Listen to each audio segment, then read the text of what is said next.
N'oublions pas qu'Apple avait failli disparaître.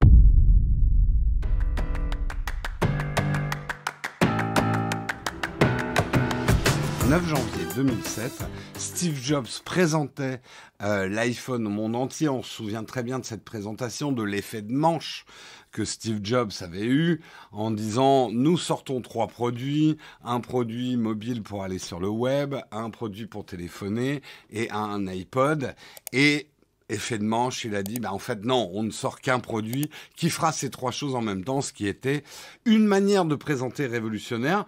Un produit, alors, on va tout de suite, avant qu'il y ait des débats là-dessus, on le sait, les smartphones existaient avant l'iPhone. D'ailleurs, on le verra dans les technologies qu'il y avait de l'époque, il y avait des choses assez avancées. D'ailleurs, l'iPhone, par certains aspects, sa caméra, sa connectique 2G, etc., était très en retard sur certaines techs de téléphonie de l'époque.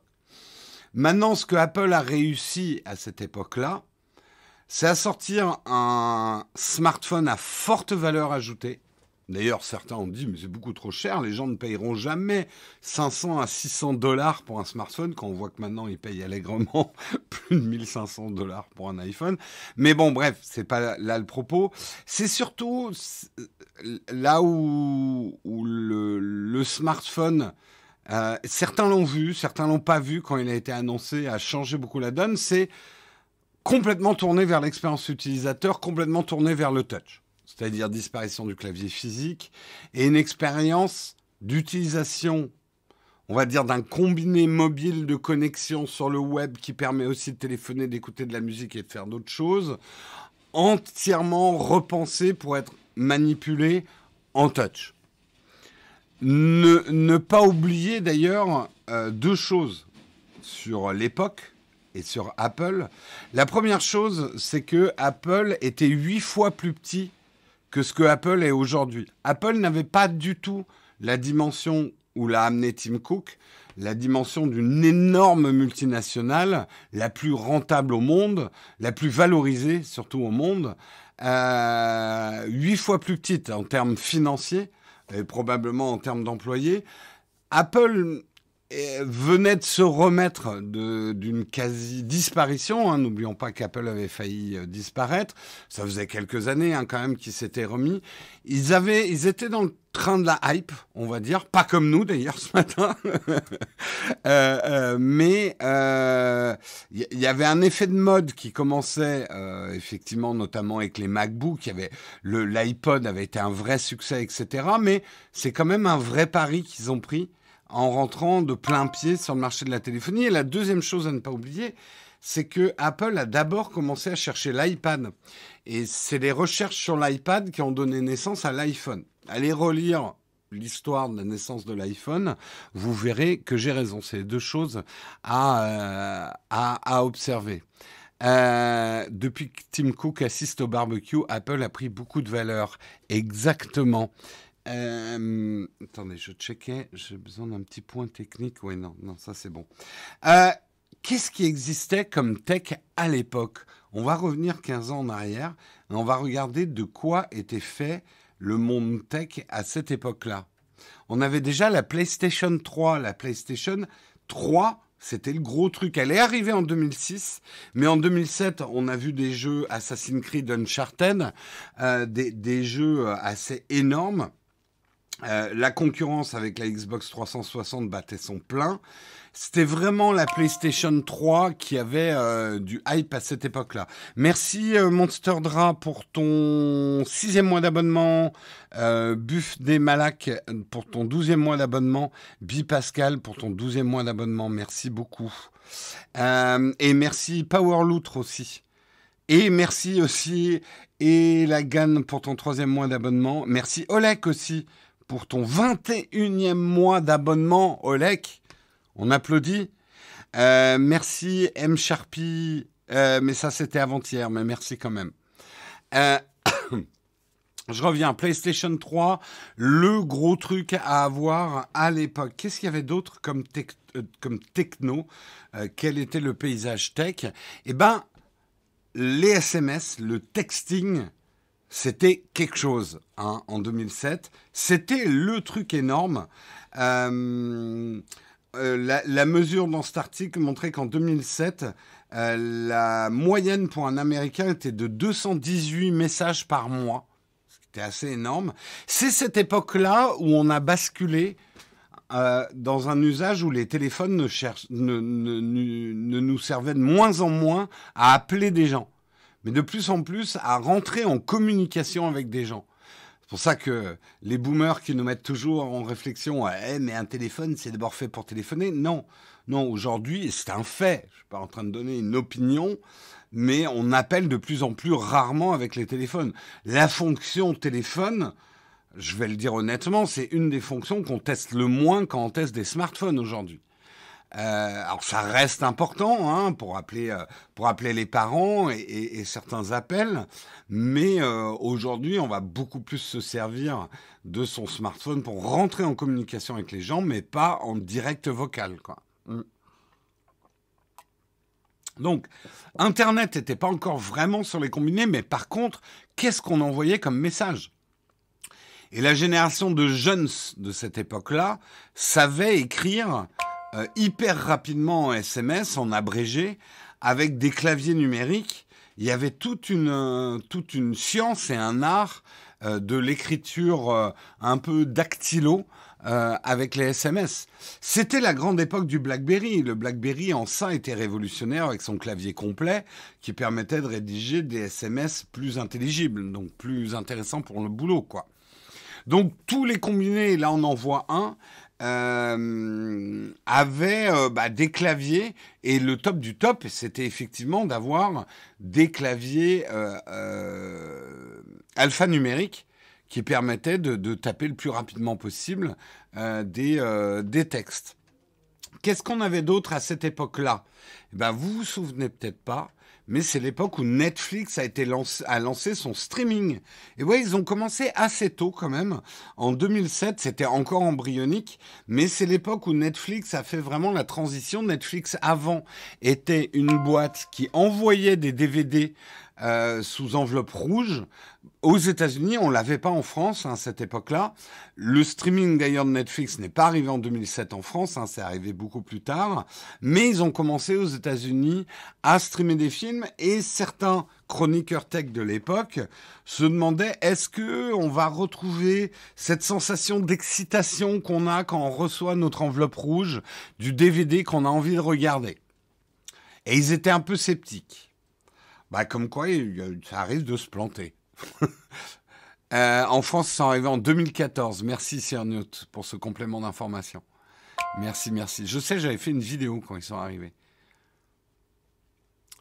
En France, on avait Vidéo Future. Oui, c'est un petit peu ça. Tout à fait, Fabrice, tu as raison de le préciser.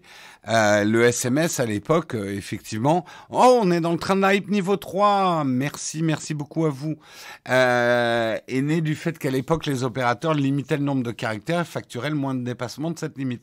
Tout à fait. Le langage SMS et l'abrégé venait il fallait pas qu'on fasse trop de caractères dans un SMS. Tout à fait. T'as connu Netflix en demi-enveloppe, demi-streaming en 2009-2010. D'accord, alias. T'étais aux États-Unis alors. On continue. Qu'est-ce qu'il y avait dans le paysage tech à l'époque ? Effectivement, c'est à cette époque-là que l'iPhone a été lancé. C'était un sacré pari, l'iPhone. D'ailleurs, si vous relisez des articles de l'époque, il y a eu du scepticisme, beaucoup de scepticisme. Moi, parce que moi, à l'époque, je travaillais déjà dans la pub. Même depuis un certain temps, je travaillais dans la pub, j'étais freelance.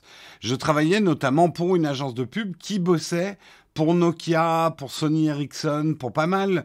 Je faisais pas mal de pubs pour des protos, on va dire, ou des proto-smartphones. L'époque était encore beaucoup au téléphone à clapet.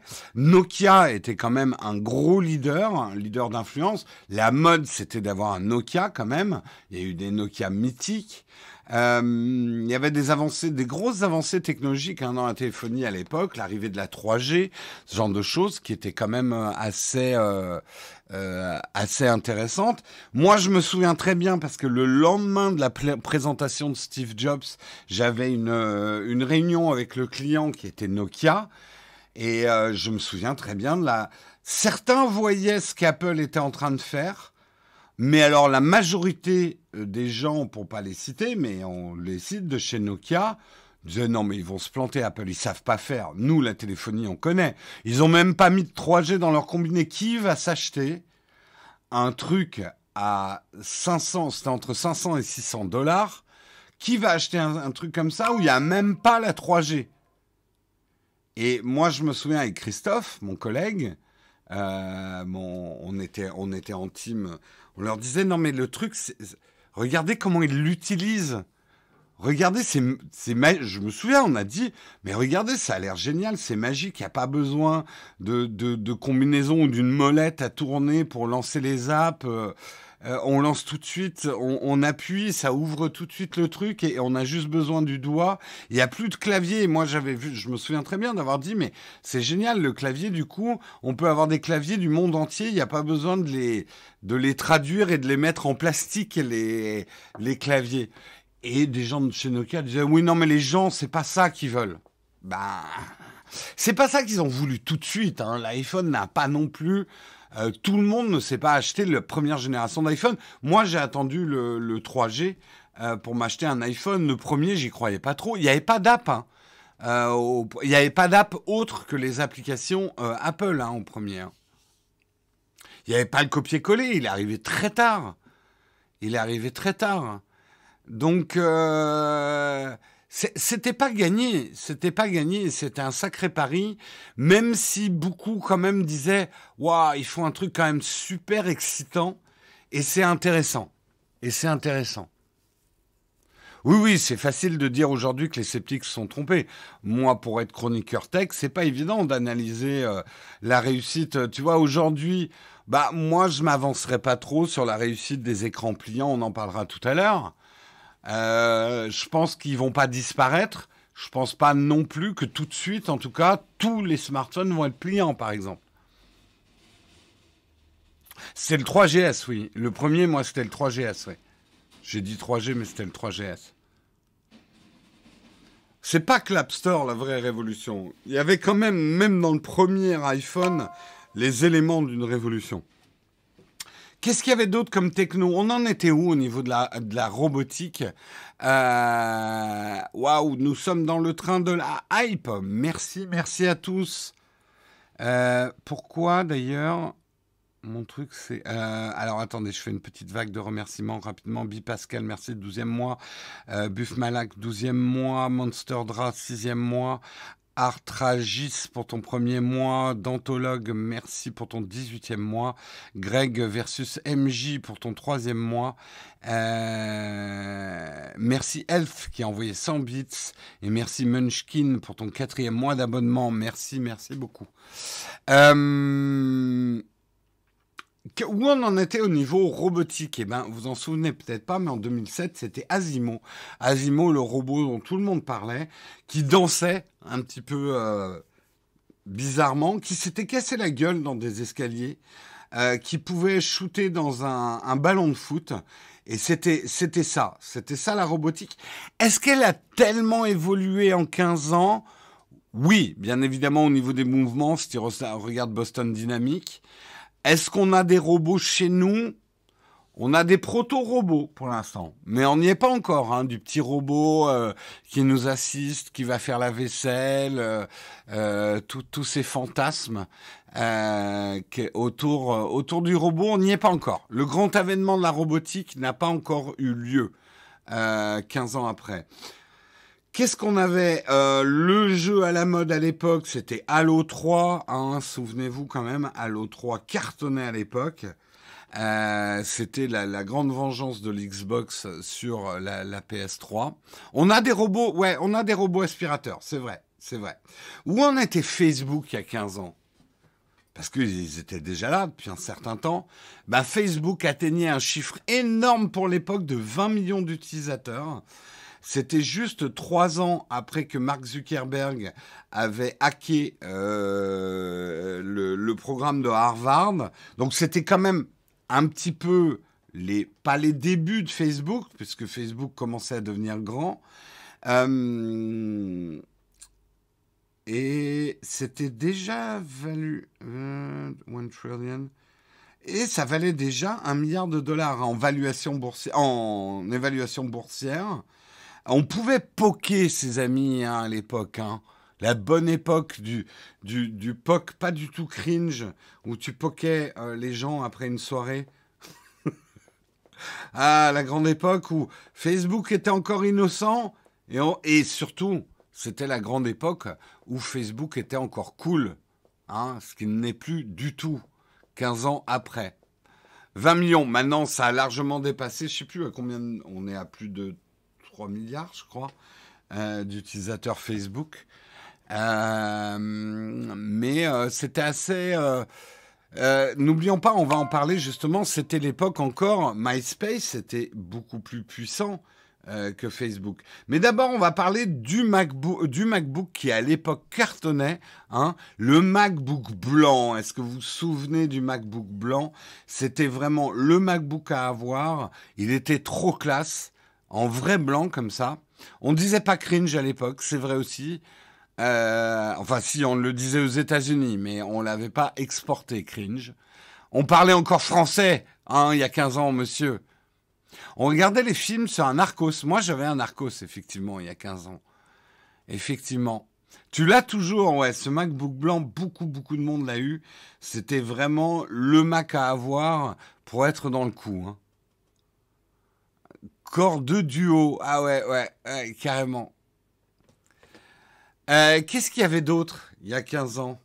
Eh ben, quel était le smartphone le plus hype à l'époque? Celui qui se vendait peut-être pas le mieux, mais dont beaucoup de monde voulait. Eh ben, je vous le donne dans le mille, c'était le Motorola Razr avec son édition couleur, qui avait des couleurs trop cool. Comme quoi, voilà, il y avait des combinés hypés. Motorola était quand même assez énorme. Moi, j'ai bossé pour Motorola, je me souviens.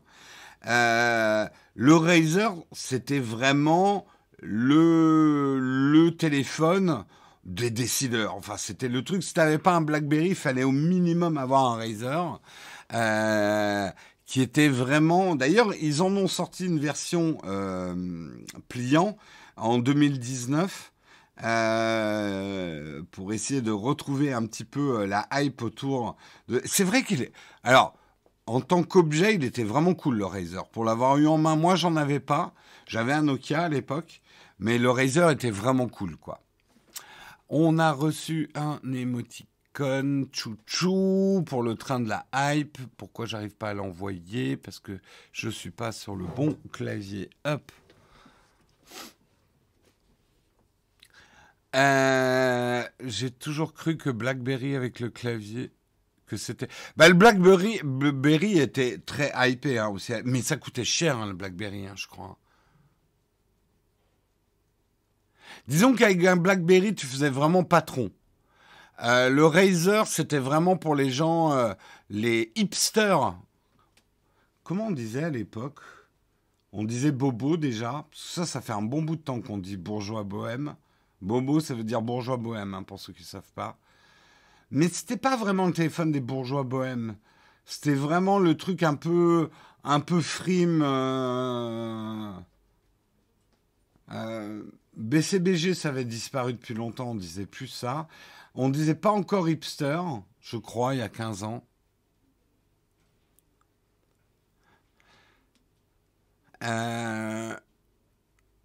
Ouais, bobo, ça existe depuis très longtemps hein, comme terme, de bourgeois bohème.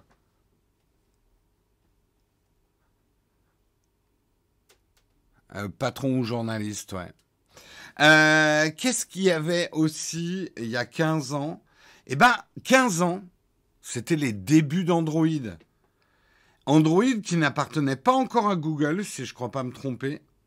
Ah si, only 10 months after the debut of the iPhone, Google and tech giants such as T-Mobile and Motorola announced an open source platform for mobile device. C'était donc Android. Donc, le premier terminal Android est apparu en 2008. Donc, on était vraiment en proto-Android. Aujourd'hui, depuis 2016, Android domine le monde des smartphones, largement. Et il continue à dominer en 2022. Donc tout iPhone qu'il est, l'iPhone n'est pas dominant, hein, je le rappelle. Hein. C'était pas Android à l'époque. Je sais pas, là, il faudrait vraiment aller dans les archives d'Android. Le truc, est-ce qu'on va fêter les 15 ans d'Android? Vous voyez ce que je veux dire? Là, il y a énormément d'articles ce matin sur les 15 ans de l'iPhone. Va-t-on fêter les 15 ans d'Android? On verra. On verra, on verra. Est-ce qu'il y aura autant d'articles si on fait les 15 ans d'Android? Intéressant. Ça sera intéressant à étudier.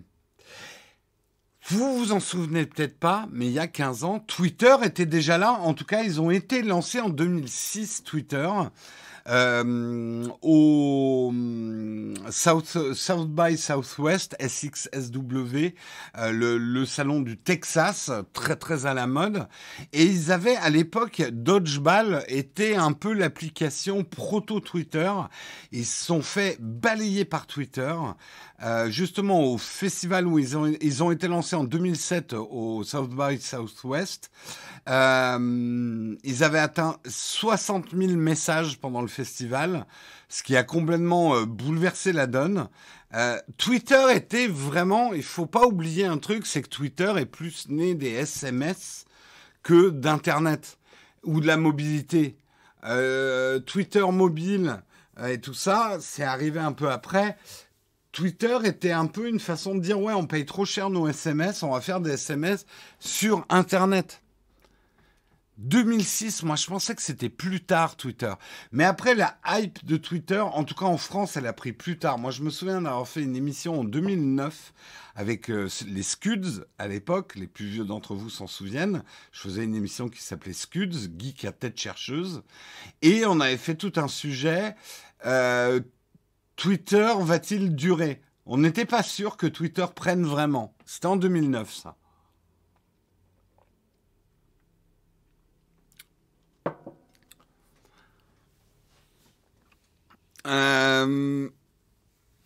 Ouais, ça devait être 2009, si je me souviens bien.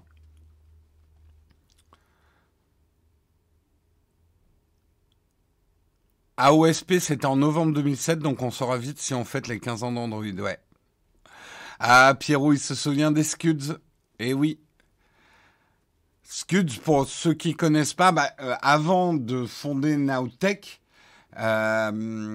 j'étais le patron d'une entreprise slash Asos qui s'appelait NoWatch, où on avait 70 émissions différentes, des podcasts audio et tout.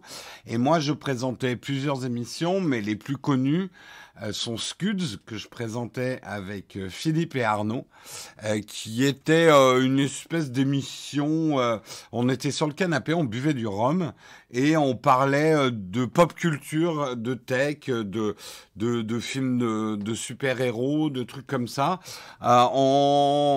Vraiment dans un langage peu châtié. On s'en envoyait un peu plein la gueule. Et comme vous en doutez, comme on buvait du rhum pendant l'émission,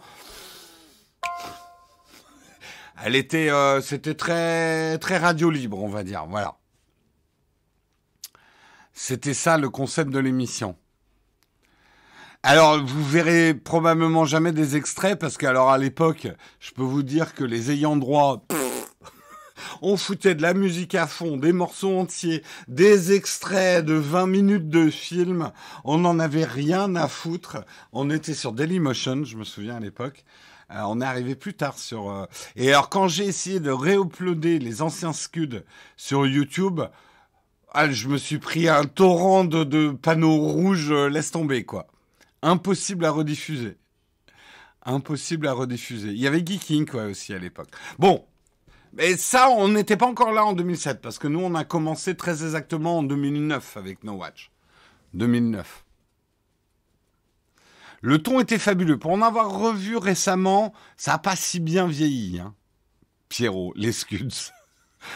Ça, c'est la nostalgie qui vous fait souvenir des bons moments. On continue. Quels étaient les techs qu'il y avait en 2007? Eh ben, un téléphone qui était beaucoup plus demandé que l'iPhone, c'était le Nokia N95. En tout cas, pas demandé, mais qui avait le plus d'innovation technologique. Vous vous rendez compte, il avait un appareil photo de 5 mégapixels. Il coûtait 750 dollars. Hein, c'était le plus cher des téléphones, un des plus chers des téléphones qu'on pouvait s'acheter à l'époque. Et il avait un espèce d'effectivement de truc rétractable.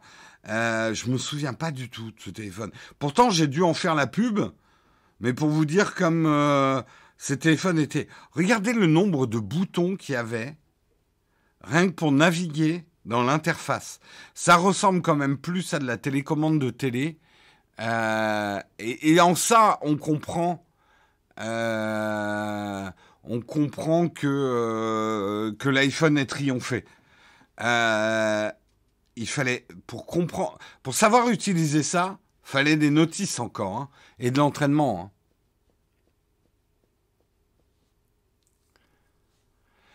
Les séries N de Nokia, c'était du lourd à l'époque. Non, mais tout à fait. Hein. On était quand même. Moi, j'étais très fier de bosser pour Nokia. Hein. On était le top du top. Mais c'est vrai qu'avec Christophe, on s'est dit waouh, je bosserais bien pour Apple en ce moment hein, avec l'iPhone. Euh, il était beau gosse, ouais. Une console portable. Le téléphone d'un copain à l'époque, je voyais cela comme un truc incroyable à l'époque. Ah non, mais c'est clair, hein. C'était dingue. Le N-Gage, c'est arrivé après. Hein. Tout le monde se souvient du flop du N-Gage, mais c'est arrivé après, si mes souvenirs sont bons. Ou peut-être pas. J'en sais plus rien. Le Kindle 2007, c'était le début du Kindle. Et ouais, vous vous souvenez peut-être pas. Mais le premier Kindle a été lancé. Et le prix de l'époque, il coûtait 400 dollars quand même, hein, le premier Kindle. On pouvait mettre 200 bouquins dessus. Il est arrivé en novembre 2007. Et il y avait déjà des liseuses puisque Sony avait lancé le PRS 500 qui avait commencé en 2006. Et le Kindle a raflé le marché hyper vite. Hein. a raflé le marché hyper vite. Mais moi, je pensais que c'était après le Kindle. Je m'en souvenais pas, ouais. Qu'est-ce qu'il y avait d'autre comme tech? Il y en a certaines, je vais. Vous vous souvenez peut-être pas, mais le fameux iPod qui était le navire amiral d'Apple à l'époque, hein, l'iPod, l'iPod est devenu touch aussi en 2007, puisqu'ils ont lancé dans la foulée du premier iPhone l'iPod Touch avec du Wi-Fi qui était vendu à 400 dollars. Ça existe encore, hein, les iPods aujourd'hui. On peut encore s'en acheter un. Ça sent un peu la mythe, hein, mais on peut encore. Et donc, voilà, l'iPod Touch est arrivé en septembre 2007. Septembre 2007.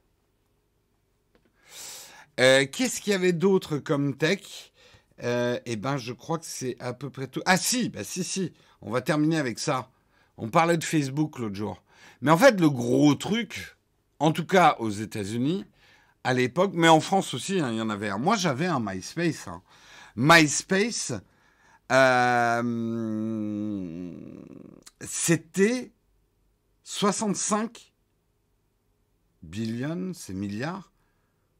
Ça valait 65 milliards? Non, c'est pas possible. 65 milliards? Billions, c'est bien milliards.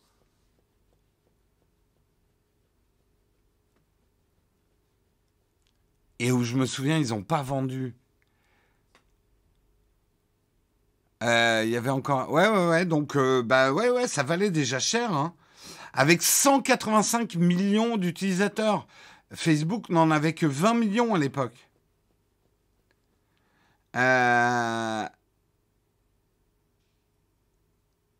Et ça n'a pas duré. Ça n'a pas duré. MySpace... Je ne sais pas si les plus jeunes d'entre vous connaissent MySpace, quoi. Les blogs, c'était énorme hein, à l'époque. Hein. Et en fait, ils se sont fait complètement bouffer, hein, MySpace par Twitter et Facebook. Ils ont tenu quand même assez longtemps hein, derrière. Hein. C'était la blague. C'était la grosse blague, MySpace, hein, pendant longtemps. Hein. MySpace, j'ai jamais compris le principe. C'était un peu Facebook, hein. C'était un peu Facebook. Tous les musiciens étaient sur MySpace. Ouais. C'est d'ailleurs ce qui a fait que MySpace a pas mal duré après. C'est que c'était un endroit où les Jérômes... les Jérômes, putain. Je lis Samuel en même temps que je parle. Oui, oui, je sais que ça fait 30 minutes qu'on est sur l'article. Ok, on va... C'était... ouais, MySpace est resté assez énorme pour les groupes de musique, hein. Ah non, tu peux pas dire que la mayonnaise n'a jamais pris avec MySpace. C'était énorme, ça cartonnait MySpace. Non, c'est juste. Et c'est pour ça, rien n'est éternel. Deux, trois mauvaises décisions, t'arrives pas à t'adapter, un concurrent arrive, tu disparais assez vite, hein. C'est dur, hein, de faire une entreprise qui dure. Surtout dans ces domaines-là, hein. Il y avait des stars dessus. Non, mais c'était énorme, MySpace. Le truc, c'est qu'on n'avait pas encore basculé. En fait, un des gros virages que certains n'ont pas vu et un des virages qui a raté MySpace, c'est la mobilité. Et justement, on revient à l'iPhone. L'iPhone a amené la mobilité à Internet. Mais beaucoup ne pensaient pas qu'on allait utiliser Internet dans la rue. Internet, on rentrait chez soi, on allumait son ordi, on utilisait Internet. Les tablettes n'étaient pas là, les smartphones non plus. Alors certains commençaient à utiliser Internet en mobilité, mais on se disait, ouais, mais les gens vont pas vraiment faire ça dans la rue. Les gens, ils regardent devant eux quand ils marchent. Bah non.